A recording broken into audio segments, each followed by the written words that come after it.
Karong panahon na, ang mga batanon dili na mahilig sa pagkaon nga makapahimso. Lahi na ang ilang gusto nga kauno. Ang dalagete na ila nga vegetable basket sa probinsya sa Subo. Mahinungdanon gyud nga mapasabot sa mga ginikanan atong mga magtutudlo o sa komunidad ang kaayuhan sa pagkaon o butanon. Ikinahanglan nga magmugna og bagong mga recipes aron mainganyo sa pagkaon o makapahimsog ang mga kabatanunan kay sila ang kaugmaon sa atong nasod. Tungod sa among pagtuo nga ang himsog nga panglawas makahimo og himsog nga komunidad. Nini tudluan kamo namo sa sayon nga paagi ang ikalima nga mopasundayag gikan sa lungsod sa Dumaguete ang solusyon sa nutrisyon Utanon Festival.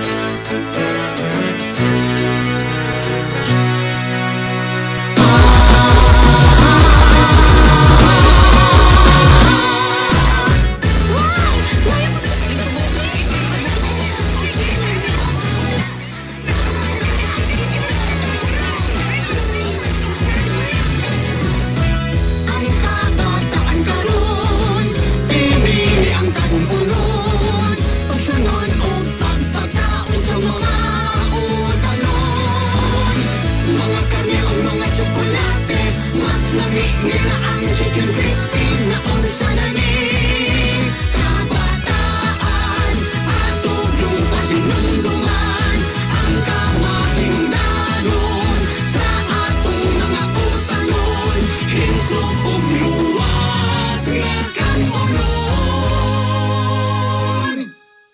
Ay, ngano naman mo mga bata? Hindi naman mo mga unog mga utanon.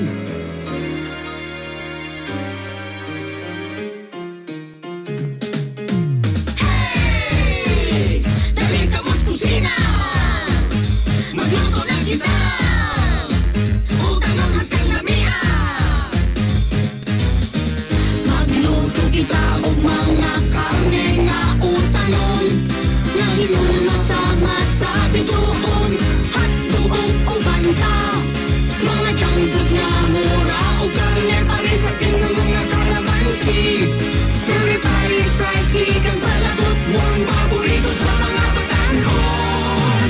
Mas nagustuhan na nila ang pagkaon sa utanon. Masustansya o mahinsugon ang atong utanon.